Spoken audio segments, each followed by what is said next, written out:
السلام عليكم ورحمة الله وبركاته. أهلا بكم النهاردة في يوم جديد. قبل ما نبدأ الفيديو كده نصلي على النبي ونحط لايك للفيديو واشترك في القناة عشان الفيديو يترفع معايا. بسم الله. أسعار العملات اليوم إن شاء الله. جنيه استرليني شراء 53 55 قرش بيع 45 و65 قرش. يورو أوروبي شراء 46 جنيه 64 قرش بيع 47 جنيه 19 قرش.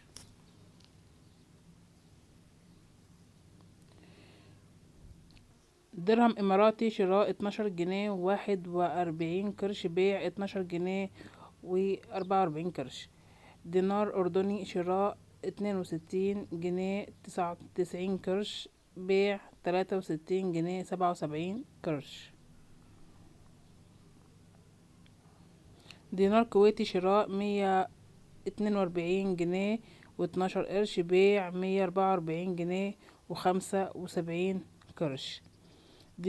ريال قطري شراء 12 جنيه و57 قرش بيع 12 جنيه و53 قرش. ريال سعودي شراء 12 جنيه و25 قرش بيع 12 جنيه و49 قرش. دولار أمريكي شراء 45 جنيه و80 قرش بيع 46 جنيه و83 قرش.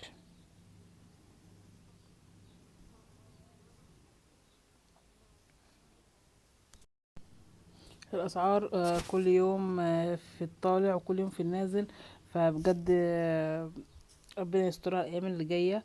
الدولار في السوق السوداء برضو بأسعار، والدولار في العملات النهاردة الأربع سعر الدولار بيزيد 6 أو 3 جنيه تقريبا. فبجد احنا نتابعه معانا بإذن الله كده ونشوف بقية الأخبار. هي البورصة طبعا كل يوم طالع وكل يوم في النازل زي ما انتوا عارفين.